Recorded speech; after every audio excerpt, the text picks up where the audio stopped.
पीले दांत वाली बहू। रंजना कभी ब्रश नहीं करती थी। उसे कितनी बार उसके माँ बाप ने डांटा, लेकिन उसका कोई असर उस पर होता ही नहीं था, जिस कारण से उसके दांत पीले पीले हो जाते हैं। शादी के बाद। अरे बहू, वैसे तो तुझ में कोई कमी नहीं है, पर तेरे दांत दांत इतने पीले कैसे है बेटा?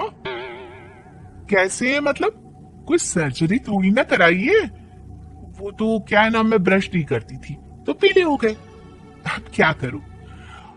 आप कहें तो लाल करवा लूं या फिर काले? यार, ये क्या है? क्यों माँ से लड़ रही हो?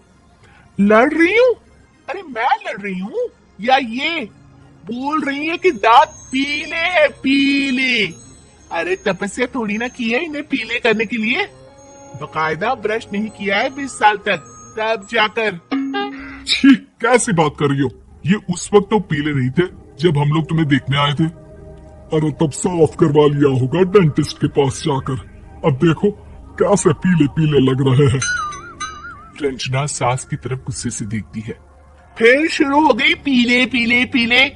अरे पीले तो तब भी थे जब मेरे हाथ का रसगुल्ला उड़ा उड़ा कर खा रही थी और बोल रही थी, लड़की नहीं गुणों का खजाना दे रहे भाई साहब आप। अब वो लोग करते भी तो क्या करते? पीले दांत वाली बहू पल्ले पड़ी थी तो झेलना तो था ही। एक दिन कीर्तन में रंजना गाना गा रही थी। अरे कमला बहन, माँ का द्वार है, यहाँ तो सब शुद्ध होकर आते हैं, फिर अपनी बहू को ब्रश भी नहीं करवाती तुम। दूर से पीले पीले दांत भक्ति में बाधा उत्पन्न कर रहे हैं। अरे कोई 2 साल की बच्ची थोड़ी ना लेकर आई हूँ मैं बहू बनाकर। अच्छी खासी लड़की है, अरे कैसे करवाऊं ब्रश? ये तो उसे खुद करना चाहिए ना। अब माँ बाप तो इसके जैसे तैसे निपटा दिए, ये नहीं सोचा कि सास कैसे संभालेगी। सास बहू को लेकर घर आ जाती है, लेकिन सोच लेती है कि अब इसे लेकर कहीं नहीं जाएगी। अगले रोज बहू कहती है, अरे क्या हो गया, मंदिर नहीं जाना क्या? कीर्तन का वक्त हो रहा है। मेरी मधुर वाणी से कान्हा जी जागते हैं और सोते हैं। आप तो जानती है ना उनकी भक्ति में कितना मन लगता है मेरा। वो क्या है ना, तबीयत ठीक नहीं लग रही है मेरी, आराम करूंगी मैं। तबीयत ठीक नहीं लग रही? अभी तो मिथुन के गाने पर नाच रही थी आप, और अब बोल रही है कि तबीयत ठीक नहीं लग रही। अरे भक्ति में मन लगा लो सासू माँ, ऊपर जाना है, क्या मुंह दिखाओगी आप? हाँ। सास को बहू की बात पर गुस्सा आ जाता है। मैं क्या मुंह दिखाऊंगी, इसकी चिंता तो ना कर, समझी? अपने मुंह की चिंता कर, जो ये पीले पीले दांत लेकर हर जगह पहुंच जाती है। पता है लोग कितना मजाक बनाते हैं। ना जी ना, मैं नहीं जाना कहीं तेरे साथ। तो ये बात है। कोई ना, मत जाओ, मैं अपने कमरे में ही बैठकर भक्ति कर लूंगी। ऊपर वाला दांत थोड़ी ना देखता है, मन देखता है, भावना देखता है। और अरे बस बस, तू सब कुछ दिखा, बस ये सफेद चमकदार दांत ना दिखाना किसी को, है? जा यहाँ से। बहू को सास की बात का कोई फर्क नहीं पड़ता, वो तो जैसी थी वैसी ही रह जाती है। सुबह नहाकर किचन में खाना बनाना, फिर खाना खाना, कीर्तन भजन करना और सो जाना। एक दिन, माँ जी मैं सहेली के घर जा रही हूँ, शाम को लेट आऊंगी। हाँ, तो जाना, मैंने कौन सा तेरी आरती करनी है घर पर बैठकर। रंजना सहेली के घर जाती है, जहाँ वो पार्टी में जाने की तैयारी कर रही होती है। अरे शिखा, कहाँ जाने की तैयारी कर रही है? मैं गलत वक्त पर आ गई क्या? अरे नहीं यार, उल्टा सही वक्त पर आई है। मैंने ये साड़ी और ज्वेलरी निकाली है यार, शाम को इनके ऑफिस की एक पार्टी में जाना है। बताना कैसा लग रहा है ये सब? नहीं यार, इस ड्रेस के साथ तो वो वाली ज्वेलरी अच्छी लगेगी। हाँ सही बोल रही है, मैंने ध्यान ही नहीं दिया। वैसे तो हमेशा से मस्त फैशन सेंस रखती है। तो बड़ा जाती होगी ना पति के साथ पार्टी में। रंजना कुछ नहीं बोलती, बस सोचती है कि यार काश ये बात सही हो जाती। पर मैं क्यों नहीं जाती पार्टी में?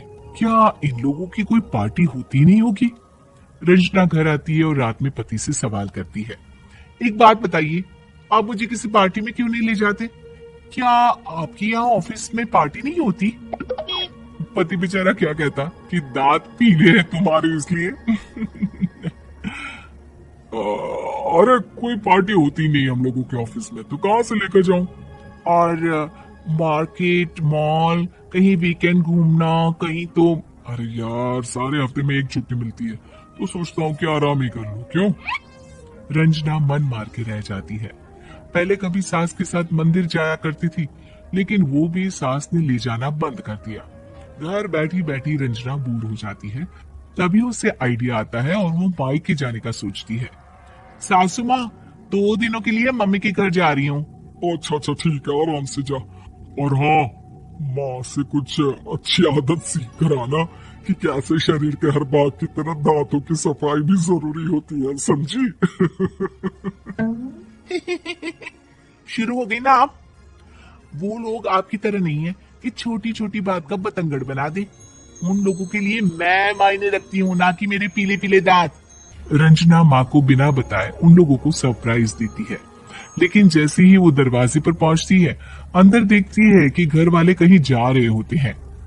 अब माँ, काश रंजना दीदी के दांतों वाली प्रॉब्लम नहीं होती, तो वो भी हम लोगों के साथ चलती ना बुआ जी की बेटी की शादी में। हाँ बेटा, लेकिन अब उसे कौन समझाए कि उसको उसके पीले दांत नहीं दिखते, लेकिन उसके आसपास के लोगों को कितना एम्बेरसिंग फील कराते हैं। मुझे तो कितनी बार उसके स्कूल की टीचर ने शिकायत की कि उसके साथ कोई लड़की बैठना भी नहीं चाहती, और ना ही कॉलेज में कोई उससे बात करना चाहता था, लेकिन पता नहीं क्यों उसे ये बात समझ में ही नहीं आती। कोई कमी नहीं है उस लड़की में, बस यही कि दांत पीले हैं। वो तो भला हो जीजा जी और उनकी माँ का, जो दीदी को जैसी है वैसे ही रखा हुआ है। रंजना को अपने घर वालों की बात सुनकर बहुत दुख होता है। वो सोचती है कि वो क्या करे, लेकिन फिर वो सीधा डेंटिस्ट के पास जाती है, अपने दांत चमकाती है और कसम खाती है कि वो रोज ब्रश करेगी। अरे क्या हो गया? तुम तो 2 दिनों के लिए गई थी ना? पर कोई ना, अच्छा है, चलो आ गई तो। रंजना सास के सामने आकर खड़ी हो जाती है और पूरी स्माइल करती है, उसके चमकदार दांतों को दिखाती हुई। चले मंदिर। माँ, मुझे माफ कर दीजिए, मैंने आप लोगों को बहुत एम्बेरसिंग फील करवाया। मैं आज से रोज ब्रश करूंगी।